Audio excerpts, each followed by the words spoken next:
Hi friends, అందరికీ నమస్కారం. Welcome to employees updates. Friends, ఈ ఛానల్ ద్వారా టీచర్లకు, ఉద్యోగులకు మరియు పెన్షన్లకు సంబంధించి ఎప్పటికప్పుడు లేటెస్ట్ అప్డేట్స్ తెలియజేయడం జరుగుతుంది. ఈ వీడియో కనుక మీకు నచ్చినట్లయితే లైక్ చేయండి, షేర్ చేయండి. అలాగే మన ఛానల్ను సబ్స్క్రైబ్ చేసుకోండి. బయోమెట్రిక్ హాజరు ఆధారంగా సచివాలయ ఉద్యోగులకు జీతాలు. గ్రామ వార్డు సచివాలయాల్లోని ఉద్యోగులకు బయోమెట్రిక్ హాజరు ఆధారంగా జీతాలు చెల్లించనున్నారు.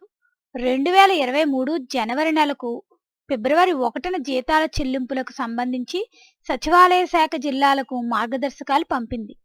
2022 డిసెంబర్ 23 నుంచి 2023 జనవరి 22 వరకు బయోమెట్రిక్ హాజరును పరిగణలోకి తీసుకుని జనవరి నెలకు జీతాలు చెల్లింపులు చేయాలని అధికారులకు సూచించింది. సో ఫ్రెండ్స్, డిసెంబర్ 23 నుండి జనవరి 22 వరకు బయోమెట్రిక్ హాజరును పరిగణలోకి తీసుకుని జనవరి నెల జీతాలు అయితే ఇస్తారని చెప్తున్నారు. ఫ్రెండ్స్, దీనికి సంబంధించి ఎటువంటి అప్డేట్స్ వచ్చినా మన ఛానల్లో తెలియజేయడం జరుగుతుంది.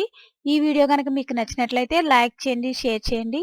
అలాగే మన ఛానల్ను సబ్స్క్రైబ్ చేసుకోండి. Thanks for watching this video.